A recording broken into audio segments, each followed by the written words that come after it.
At sa kapapasok lamang pong balita, tuluyan ng tinuldukan ni Alex Ayala ang kanyang impressive Miami Open campaign matapos matalo sa kamay ng world number 4 na si Jessica Pegula.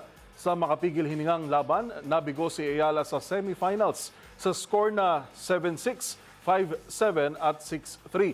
Sa gitna ng laban, bago ang ika-4 na game sa ikalawang set, nakatanggap si Ayala ng medical attention matapos niyang matapilok sa naging palitan ng opensiba.